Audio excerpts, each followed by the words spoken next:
Actualidad Radio, la información nunca sonó tan bien. Van a poder escuchar y ver a nuestro próximo invitado, nuestro buen amigo Esteban Gervasi. ¿Cómo estás, Esteban? Qué gusto saludarte y gracias por atendernos. Carlos, buenas tardes, un fuerte abrazo. Bueno, Esteban, primero que nada, gracias por atendernos y tenemos muchos temas que tocar.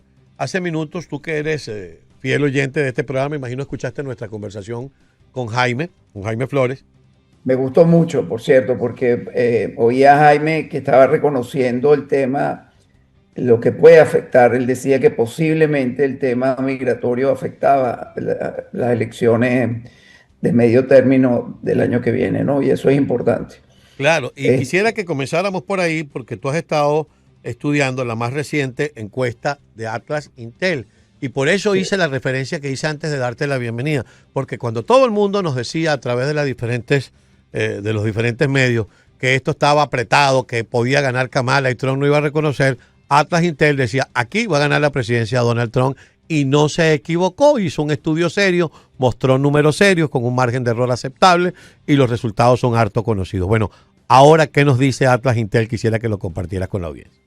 Fíjate, no solo Atlas Intel, sino realmente la mayoría de las encuestas serias a nivel internacional, porque Atlas Intel es una empresa brasilera que trabaja en todo el mundo y para mí es una de las empresas más serias en el mundo.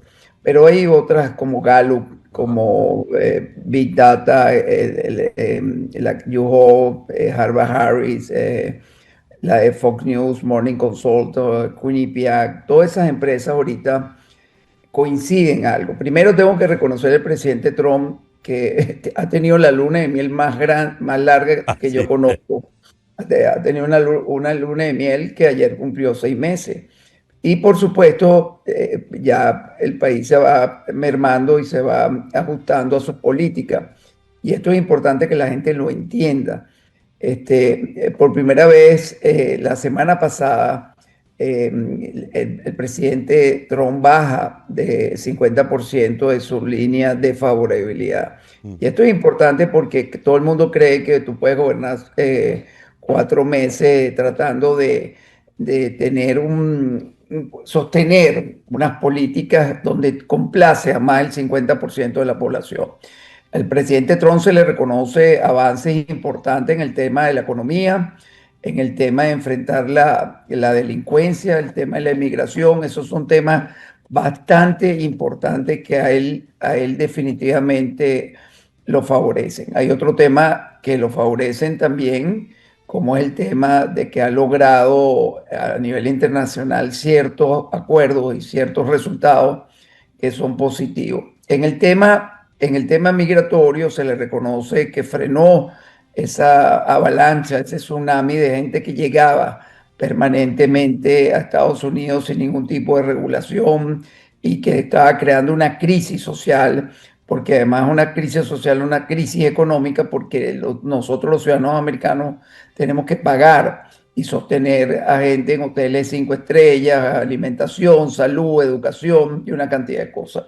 Pero en esa medida que tuvo que tomar, ha tomado medidas que no han caído bien en el segmento de los independientes y los latinos.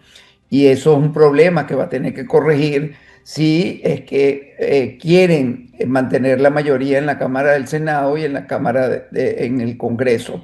Y en 3 gobernaciones que son importantes, que están en disputa en noviembre del año que viene. Yo creo que este resultado de los primeros 6 meses ha sido muy positivo. Él va a empezar a perder soporte en algunas bases, inclusive en la base MAGA ha tenido encuentros no favorables a él. Cuando hubo el caso de Irán, como tú bien lo recuerdas, mucha de su base fuerte MAGA, sobre todo estos comunicadores como Tucker Carlson y otros, decían que no debería haberse metido en el tema de Irán, en ese conflicto entre Israel e Irán, y él tomó la decisión tomada, y bueno, yo creo que salió bien parado de ese conflicto.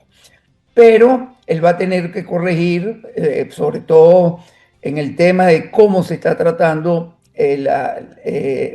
esta persecución que hay a segmentos como el latino, que somos el segundo segmento más grande de la población en los Estados Unidos. Pero además no somos el segundo segmento más grande, somos el segundo segmento que más vota en los Estados Unidos. Nosotros somos 36 millones de ciudadanos latinos que votamos, de los 64, 66 que somos ahorita. Para que la gente entienda, para el año 2045, 46, los latinos vamos a ser el grupo étnico más grande de los Estados Unidos, superando al blanco caucásico. Y esto es un problema que ha tomado, esto es más profundo de lo que se puede hablar ahorita en este momento, pero hay una cantidad de autores que han escrito sobre este tema, planteando que las grandes familias blancas norteamericanas han planificado y han presionado mucho a los políticos para frenar el flujo migratorio de los latinos a Estados Unidos, porque ellos tienen miedo de que ellos pierdan el control del poder, no solo político, sino económico y social de este gran país.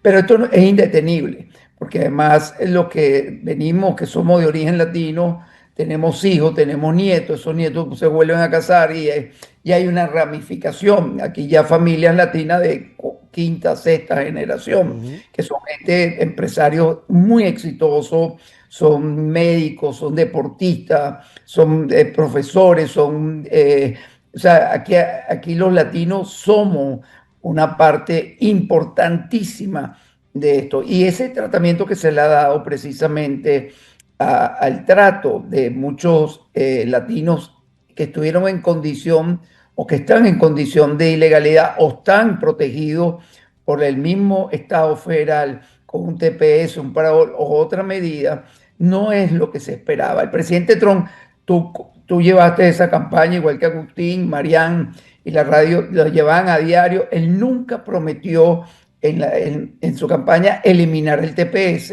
el parol y las protecciones que se le daba, pues esta protección que se le daba a los estudiantes, que era, no me acuerdo que se llamaba CAPA, TAPA, el DACA, perdón. Él nunca habló de eliminar. Entonces cuando llega y toma esas medidas, eso cae muy mal en el segmento latino. Mucha gente cree que porque los latinos que están de una manera irregular o están protegidos por esto, que no son ciudadanos, no votan.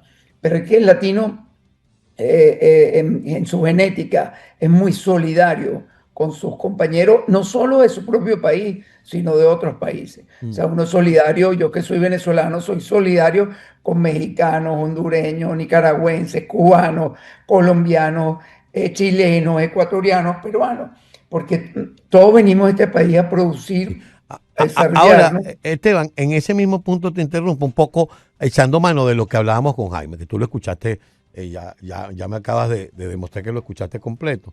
Y cuando tocábamos ese tema, y tú estás haciendo referencia a eso de que el latino indocumentado no vota, pero el que vota es solidario con el que no vota.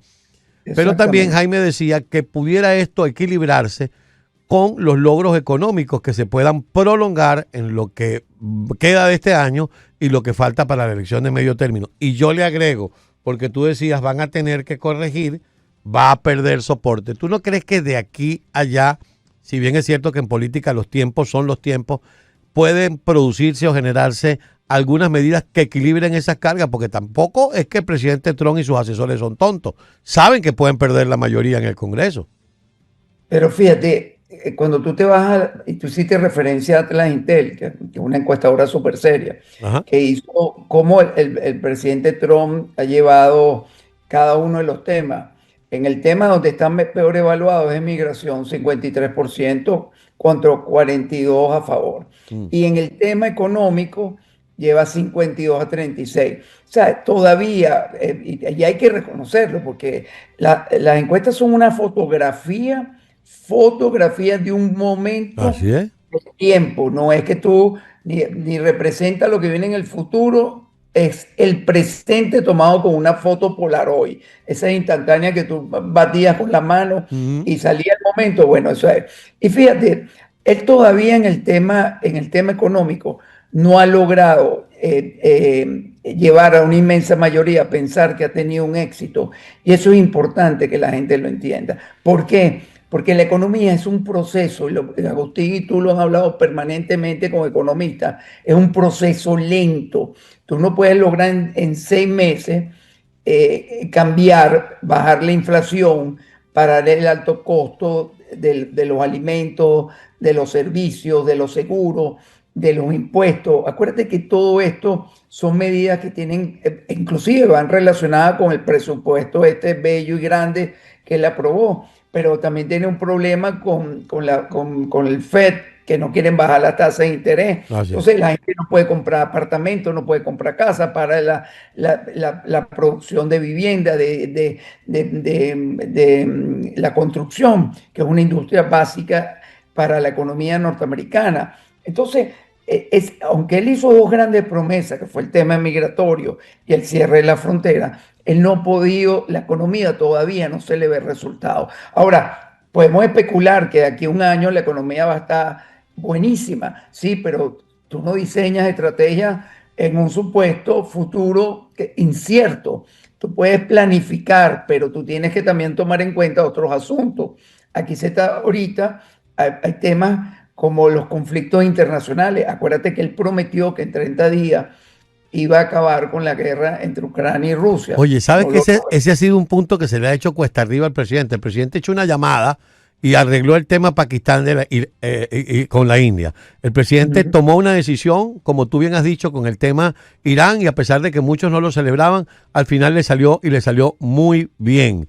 El presidente ha estado tratando de terminar, de que se entreguen los rehenes que el grupo terrorista Hamas tiene para que Israel y Hamas se sienten a firmar la paz, y está montado encima de eso. Pero el tema de Putin y Ucrania no lo han podido resolver. Fíjate que en la encuesta Atlas Intel de la semana pasada hay una pregunta, que te la digo, que está en la página 18. Dice, en su opinión, ¿cuál es el gran reto que tiene los Estados Unidos en un futuro, ahora y en un futuro? El primero es salvaguardar la democracia, que es un reto que tenemos todos los ciudadanos. El segundo, o sea, la diferencia entre el primero y el segundo es de 38.8 a 37.5, es migración. El tercero es el alto costo de la vida. Y el cuarto es la economía y los mercados. O sea, acuérdate que su eje se basa en la economía y en inmigración. O sea, y en la inmigración sigue pasando la economía. Si él no, él tiene que tener mucho cuidado porque está caminando un cuarto con un piso lleno de huevos. Porque el tema migratorio es muy sensible, porque esto es un país que se llama el melting pot, que es la olla que se mezclan todas las razas. Aquí arios puros no hay, aquí indios, los únicos puros son los indios que habitaban esta tierra antes que llegaran los colonos y vino la guerra de independencia. Sí. Entonces es un tema muy sensible porque no solo afecta a los latinos, afecta a los europeos, afecta a los ¿Tú no le ves posibilidades al proyecto de ley de la congresista María Elvira Salazar? Bueno, yo te voy a decir algo, eso para mí, tú sabes que lo honesto que yo soy y lo abierto, a mí ese proyecto de ley no me gusta absolutamente para nada, porque no resuelve el problema, lo que hace es corre la arruga, como decimos en Venezuela, corre la arruga porque tú no puedes tener, primero que a los que tienen más de 5 años, la inmensa mayoría de migrantes que vienen huyendo de estas tiranías y estas cosas, venían por necesidad. Nadie se vino aquí por una necesidad de que o sea, se tenían que ir de países como Venezuela, o México, Honduras, Nicaragua, porque están viviendo definitivamente una tiranía. Entonces, yo creo que es un tema que van a tener que darle otro enfoque, van a tener que hacer campaña comunicando la verdad, van a tener que quitar esa publicidad donde acusan los gentilicios. O sea, tú por lo menos en la 95, estamos hablando de una autopista en el sur de Miami, choca un italiano y borracho, viene drogado y mata a 3 personas, tú no ves en el noticiero, dice, italiano borracho que vino. O sea, eso tú no lo ves. En cambio, tú ves a nuestra secretaria de Homeland Security que cada vez que va a denunciar un caso penal de un emigrante ilegal, entonces le da la nacionalidad. Hondureño, violó y le cortó la cabeza, Sí, tal. sí. Venezolano, tal. No, o sea, eso no puede ser, porque eso no se ha visto, eso no está bien visto. Es más, esa publicidad está muy mal evaluada. Cuando tú vas a los focus group y te sientas, yo se lo he dicho, yo tengo una altísima relación con el Partido Republicano y creo que el mensaje está empezando a llegar a la Casa Blanca, porque están cometiendo errores de comunicación.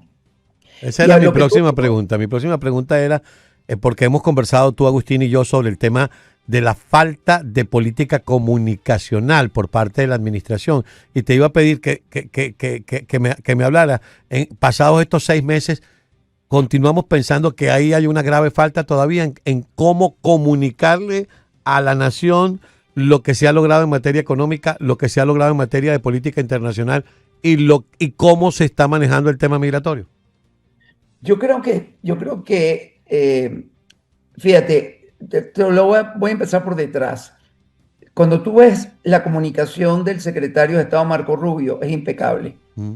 Es una persona muy bien, que comunica muy bien, que no comete exceso, que no crea expectativa. Su comunicación es en base a hechos reales y logros y no es una comunicación de choque. Ahora me voy a lo contrario. Cuando tú te vas a los briefings de la Casa Blanca, de esta niña que es brillante, que es la vocera de la Casa Blanca, hay permanentemente, ella tiene que defender y tener una política de choque contra los medios y defender muchas veces casos como el que pasó con nuestra asesora, directora de inteligencia, Tulsi Gabbard, cuando la CIA la mal informó y le dijo que en Irán no había uranio enriquecido y fue al Senado y lo tuvo que declarar bajo juramento. Ella, por supuesto, estaba leyendo los reportes de sus 17 oficinas que están bajo su mando, y entonces el presidente tuvo que desmentirla públicamente para poder entrar a Irán y decir si hay uranio enriquecido. Cuando el periodista le pregunta al presidente, su secretaria de inteligencia dice que no hay uranio enriquecido, y él dice, bueno, ella dijo una mentira. Entonces, ese tipo de polémica por falta de coordinación entre las mismas agencias y los mismos departamentos generan esta mala comunicación.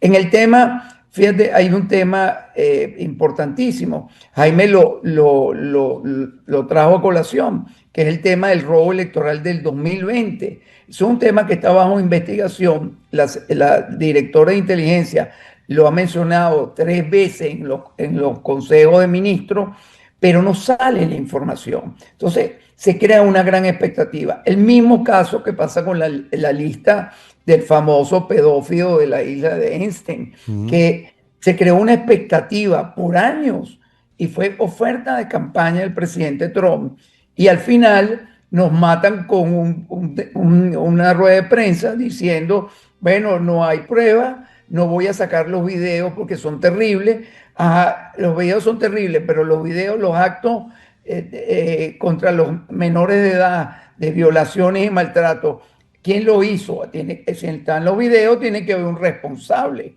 Ajá, porque los responsables no están presos. Entonces, esa mala comunicación está mermando la base de apoyo del presidente. Y tú te consigues ahora en los focus group, que es donde tú conversas, no que levantas data dura, sino que conversas con los entrevistados, te das cuenta que todas esas cosas se comunican y te lo dicen permanentemente.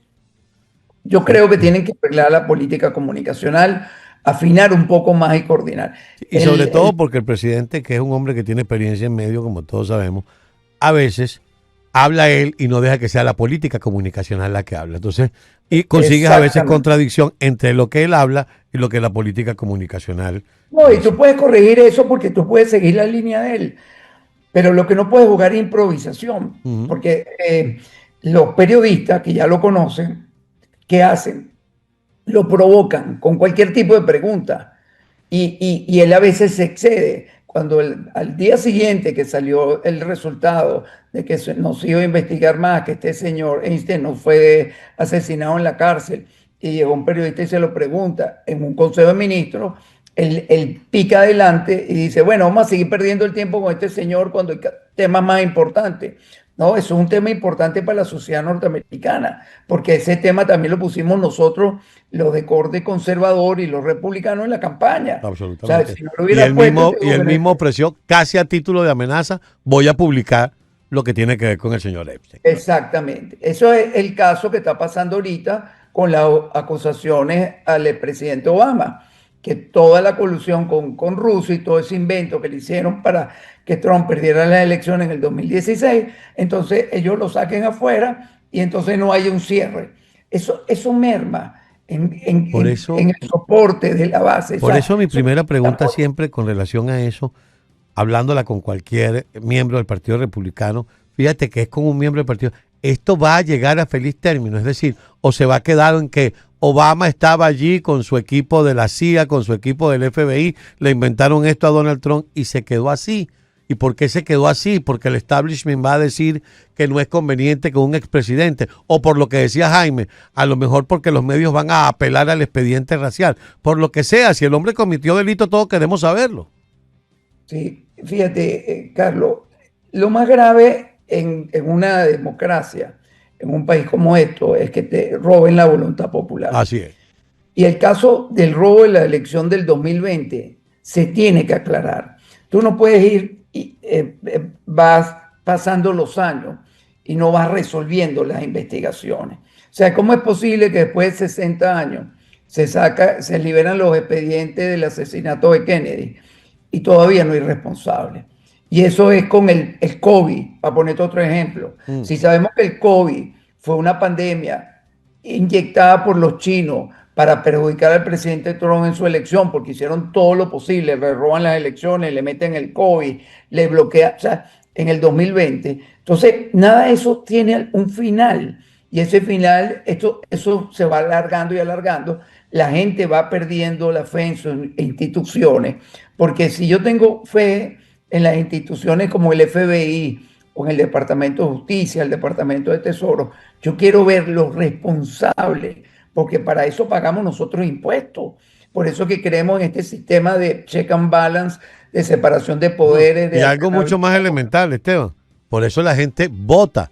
Cuando la gente vota, exactamente. te está dando a ti un puesto para que tú respondas y cumplas con tu deber. Esteban, no quiero que se nos termine el tiempo y sin que me comentes tu lectura acerca de este canje de presos que se produjo el fin de semana, el viernes, ya sobre el tema de 252 versus 10 que vinieron para acá, 80 que se suponía que iban a soltar en Venezuela, pero no han soltado 80, sino creo que 49, 59 personas.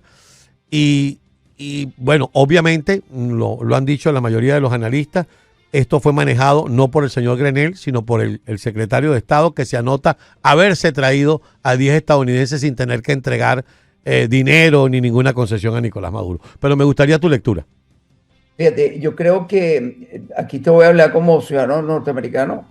Creo que fue un éxito del Departamento de Estado y como lo dije al principio, uno de los mejores, creo que el primer mejor funcionario evaluado de la administración Trump definitivamente es Marco Rubio. Sí. Eso lo pone en una situación muy difícil porque le van a empezar a crecer la lista de enemigos y de adversarios no solo políticos, sino de todo tipo. O sea, Marco Rubio se pone en una posición muy delicada que por cierto, los latinos tenemos que ayudarlo y protegerlo porque puede ser un futuro candidato a la presidencia en el próximo periodo. Y sería un orgullo para nosotros que llegara una persona preparada como está él para ese cargo. Él se anotó un triunfo porque sabemos que Grenell juega otros intereses y los intereses eran cada vez que había un intercambio de un secuestrado norteamericano en Venezuela, había que darle una concesión a la empresa Chevron y a Harry Sergent en Venezuela. Y eso es lo que estaba buscando Maduro, que se aliviaran las sanciones. Pero aquí hubo un tercer elemento que hay que tomarlo en cuenta, que es el presidente Bukele, Así que es es. enemigo aférrimo de la dictadura venezolana.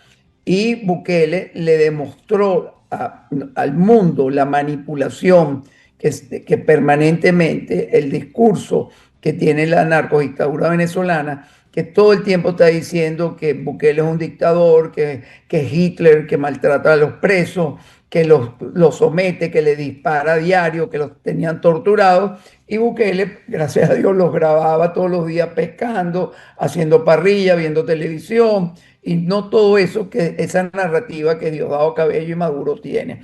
Además, se entregaron 250 porque, Carlos, acuérdate que también se mandó primero un avión de Estados Unidos con niños que su familia habían sido deportadas, y muchos de esos niños entraron en manos de los carteles mexicanos y venían para ser entregados a otras personas. O sea, había un tráfico humano probado ahí. Entonces, realmente es una operación, para mí, aquí nadie gana. Aquí lo que hubo un intercambio formal de presos. En Venezuela, lamentablemente, la oposición oficialista que la manejan estos tres personajes, que es Stalin González y otros dos más, que no me acuerdo los nombres. Luis Augusto Romero, Stalin González y Timoteo Zambrano se supone que fueron los que escogieron. No, se supone no, lo declaró abiertamente y ellos no han desmentido eso, Jorge Rodríguez. Son los que están escogiendo los 57 liberados. Precisamente has dicho, para que salgan. Ellos ofrecieron 80, pero ahí tú no ves nadie de la estructura de María Corina, tú no ves a gente como Perkin Roche, tú no ves gente... No ves a Rocío San Miguel, no ves a Perkin Rocha, no ves a Henry Alviari, no ves a los periodistas de La Patilla. O sea, están sacando gente que también es víctima de ese narco-régimen, pero deberían ser liberados los 980 civiles y militares que están totalmente presos. Yo espero que la oposición venezolana se reagrupe en el liderazgo de Edmundo González, sobre todo de María Corina, porque uno de los grandes problemas, Carlos, que veo yo para seguir avanzando en Venezuela, es que en Washington quedó un reducto del gobierno interino que está haciéndole mucho daño. Oye lo que te estoy diciendo. En Washington quedó un reducto del gobierno interino corrupto que le está haciendo mucho daño a los venezolanos porque están en una comodidad, están cobrando por una cosa que llaman capa, que no sé qué es, que es una especie de engendro que quedó del gobierno interino. Esa es la famosa partida de la famosa Asamblea Nacional de 2015, claro, pero fíjate el error, que sigue siendo reconocida. Exactamente, eso se acabó en el 2021. Eso se debería cortar de inmediato, porque estamos manteniendo una cuerda de vagos y maleantes que no tenemos por qué mantener, porque ellos mismos, como están en un estado cómodo y son parte del G4, siguen conspirando contra cualquier progreso que haga María Corina y el mundo para la liberación de Venezuela. Muchos hipócritamente te dicen que sí, que están ayudando. Eso es mentira. Esa vagabundería, nosotros no podemos cometer la misma corrupción y delitos que están cometiendo en Venezuela. O sea, si eso se acabó en el 2021, ¿por qué han pasado 4 años, casi 5, y nosotros seguimos pagando diputados, embajadores, abogados para mantener qué status quo? ¿Qué hace esa gente viviendo en Europa, Estados Unidos, Canadá, cobrando del dinero confiscado al régimen venezolano? ¿Quién decidió eso? ¿Quién nombró a esas personas que administran ese organismo que se llama CAPA, DAPA, no me acuerdo cómo se llama? Pero me parece terrible. Yo le hago un llamado porque sé que este programa lo oye mucha gente del entorno María Corina, para que tomen medidas. Así es. Da vergüenza, porque cuando tú te sientas con un funcionario, un analista del Departamento de Estado o del Tesoro, te dice, mira, ¿a quién tomamos en serio? Porque aquí hay un reconocimiento a un grupo del G4, hay un reconocimiento, reconocimiento del mundo. María Corina es la líder.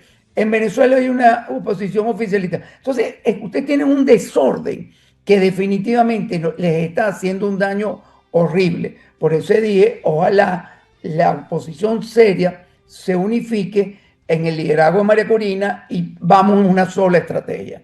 Pero yo como venezolano exijo que esa organización capa se elimine y que no podemos seguir manteniendo una cantidad de gente que no aporta ni hace nada para la libertad de Venezuela. Absolutamente de acuerdo contigo. Yo tampoco sé cómo Esa es mi Diantres. opinión personal, Se llama- no quiero comprometer a nadie, pero esa es No, mi yo estoy absolutamente de acuerdo contigo. Yo creo que aquí quedan unos cuantos privilegiados de ese nefasto gobierno interino.